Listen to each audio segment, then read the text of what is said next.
Super Mario RPG is one of the most beloved games on the Super Nintendo. After over a decade, Nintendo has remastered this legendary game with updated visuals and new content that will test even the most veteran RPG player. After 100% in the entire game, by defeating every super boss, gained every new and old ultimate item, and completing all the side quests, I can say that despite its age, Super Mario RPG remains an iconic game that still holds up today, and this new version delivers an exceptional adventure for both newcomers and returning fans. The narrative starts off simple. Bowser kidnaps Princess Peach and Mario must save her. The opening level introduces the RPG elements combined with the classic Mario platforming experience. However, things take a new direction when a giant sword falls from the sky and lands on Bowser's castle, sending Bowser, Mario, and Peach flying in different directions. Mario finds out that a new threat called the Smithy Gang is attempting to take over the world using living weapons and seeking powerful stars to accomplish this goal. Mario must find allies in this crusade to find all 7 of these legendary stars, stop the Smithy Gang, and put a stop to these weapons. The narrative is very simple and uses creative elements to introduce unique characters to this adventure outside of the core Mario universe, such as a powerful magic user named Mallow, a star warrior who takes control of a doll called Geno, and many others. These new infusions have helped Mario RPG to stand on unique footing, establishing itself outside the core franchise, but remaining rooted enough to stay loyal to the foundations of this legendary IP. Unlike the original, where the game's cutscenes took place in-game, the developers went the extra mile to add brand new cutscenes dedicated to specific situations. These are beautiful, with the only issue that there's no voice acting and instead they use subtitles. This makes sense since from a creative standpoint, a large portion of Super Mario RPG's communication is done through charades, usually through Mario, and body language through distinct animations. The subtitles just stand out very poorly to these amazing animations. The developers only changed small details to the game's narrative, such as Bowser breaking down the door to Booster's tower instead of with Mario. The only other change is in the game's epilogue, where the game introduces new super boss encounters in the way of rematches against existing bosses that each have distinct dialogue for the encounters. These are only available after beating the game, but it really shows the developers really cared about what they were making. Instead of just putting the avatar of the boss standing with some generic dialogue, they included entire interactions to justify these new fights that slot in perfectly to the overall narrative. The new animations aren't just for cosmetic purposes, but help bring out much of the emotion of these characters. Due to the Super Nintendo's limitations, the developers had a harder time conveying these profound moments, but here, thanks to modern technology, they can accomplish this with great success, especially during the game's ending. Overall, the inclusion of these new graphical updates, cutscenes, and overall presentation just improves the Super Mario RPG experience tenfold. Yes, it doesn't subtract from the original game, but all the modern updates is definitely an improvement from the original game, right down to even though the narrative is simple, the presentation just skyrockets with all these new graphical updates.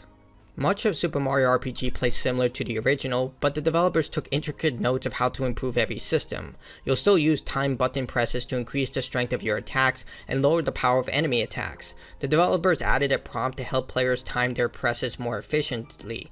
The combat system is much more forgiving than the original because of this, especially if you misclick or have poor timing. The game allows you to try again within reason. You can't just spam the interact button. Special attacks are limited based on your flower power that is pooled between everyone. Each attack comes with a unique interactive button system, such as timing a single button press, rotating the joystick, or rapidly pressing the interact button.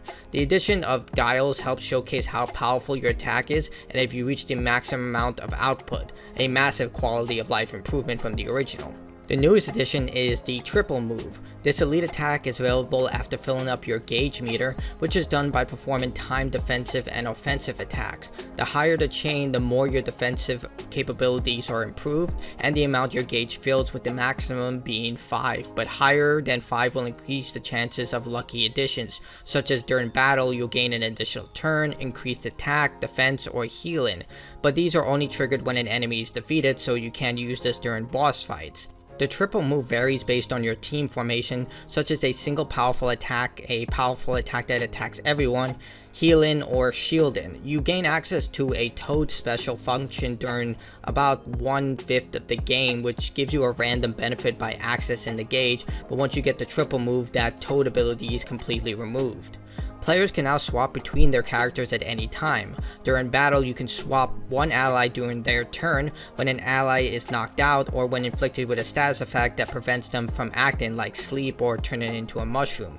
If an ally is knocked out, you can revive them, but only after swapping an ally who is active, and their turn automatically ends. So if you want to revive someone who's knocked out, you have to choose them when that party member is active. You lose that turn, then you'll have to revive them that way. You can't revive them when they're not in the formation.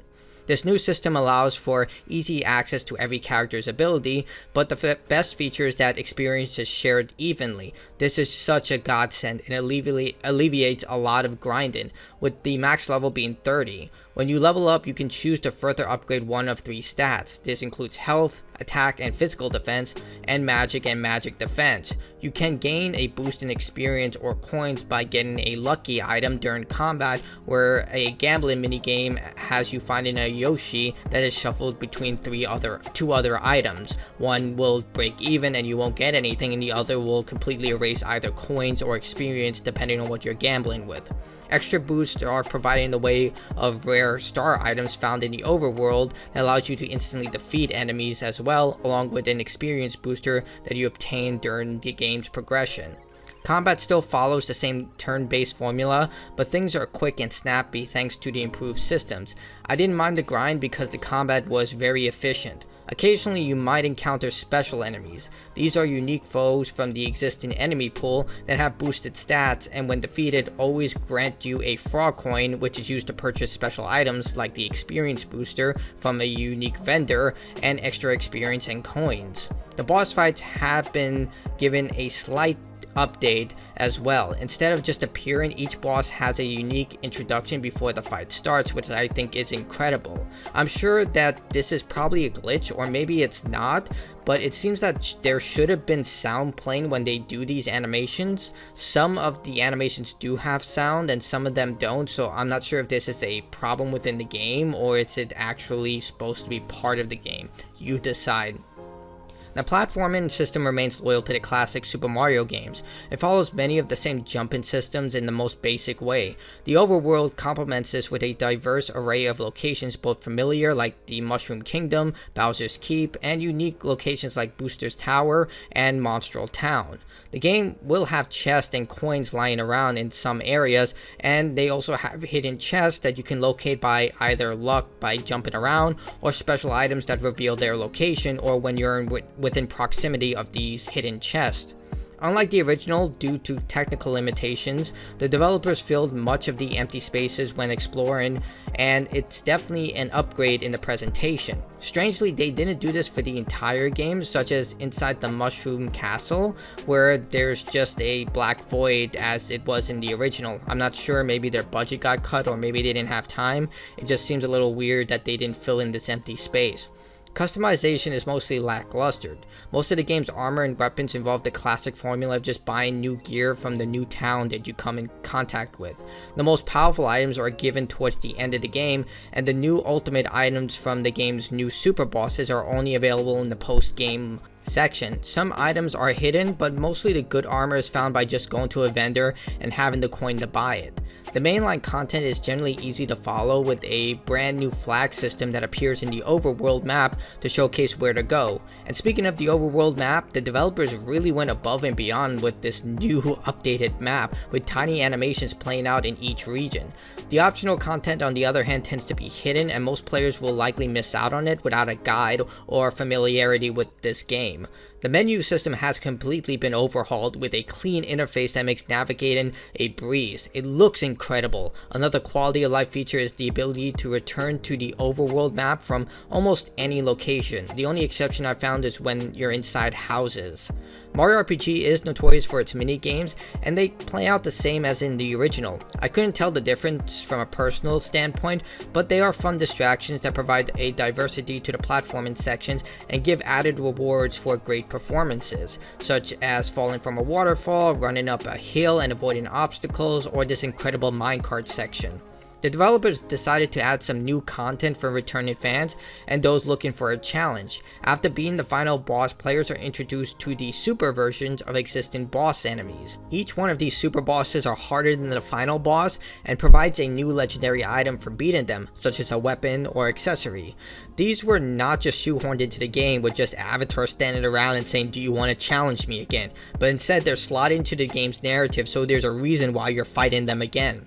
All of these new encounters are a stepping stone for the brand new super final boss encounter that will test every skill that you've learned. The issue is that once you beat this boss, it's just a vanity victory for those seeking a challenge. You don't get anything new, you just get a new title for Mario that one NPC calls you. So it's just for the purposes of beating this boss. There's no reward at the end of this rainbow, unfortunately. Overall, the gameplay experience not only pays tribute to the original work, but improves it in a way that's not only efficient, but a lot more engaging for modern gamers. Yes, it's still turn-based, and that may be a turn-off for a lot of people, but the way that they implemented here was definitely the best move they could have possibly made with every single detail they put into it.